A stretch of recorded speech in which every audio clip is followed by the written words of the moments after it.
Hey everybody, it's Christina Holloway here. Welcome back to my channel.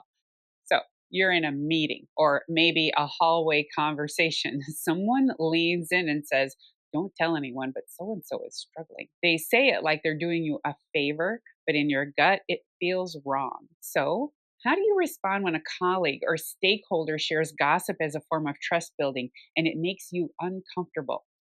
Let's talk about it. Number one, not all gossip looks the same. When people think of gossip, they imagine whispering behind closed doors. But professional gossip is more subtle. It may look like framing rumors as concern. "I'm just worried about her."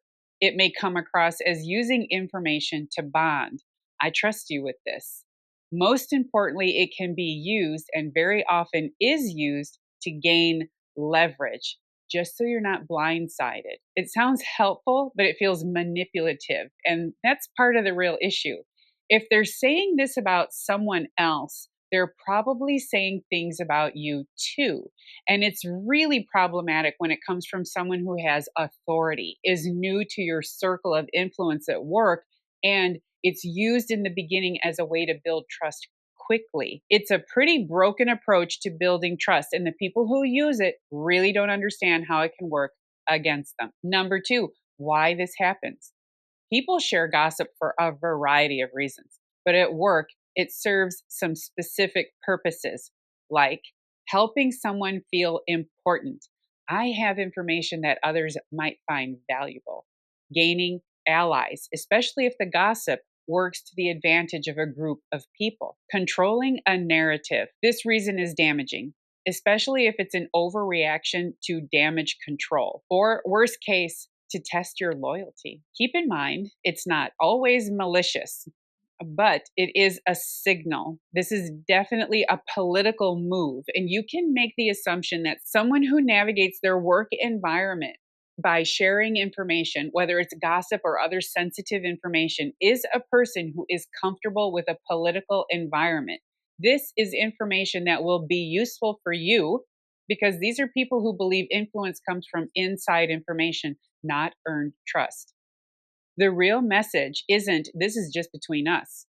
The real message is, "I want you to see me as powerful, even at someone else's expense." Number three, what to say in the moment. On one hand, if you're dealing with a peer or someone who has no influence over you, you can lean into your values. Keep your response simple, clear, and neutral. Here are three ways to shut it down without creating conflict. One, deflect with humor. This was my signature move. In my 20s, people would want to share information with me. And if anyone said, "Can I tell you something private?"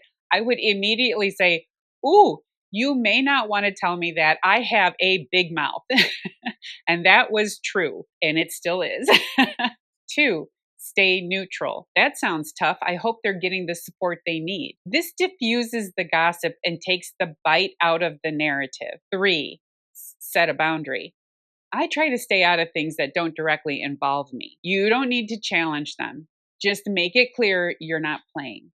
And this is something I heard at work as well. On the other hand, it's important to assess who this person is, how they use information, and what being neutral looks like to someone who has influence in important situations. This is where it's nuanced. You can use any of those deflections. But if you're working with a stakeholder who has built their career on political maneuvering, and you're working with this person now because you're being elevated at work, then you need to find a way to work with them without getting caught in their net.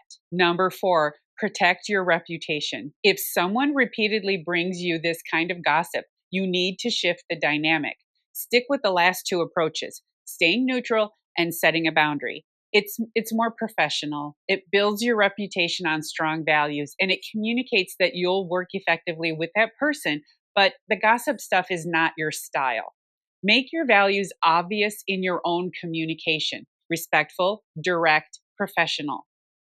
Once that person realizes they cannot use you to their advantage, then they may move you into a more neutral space. Here's the thing: Gossip disguised as trust building isn't connection, it's control. You don't have to participate to protect your relationships, and setting boundaries now protects your reputation later. And if you're in a leadership role, model the culture you want. No triangulation, no whispers, and no don't tell anyone, but. All right, so that's it for this leadership basic on office gossip.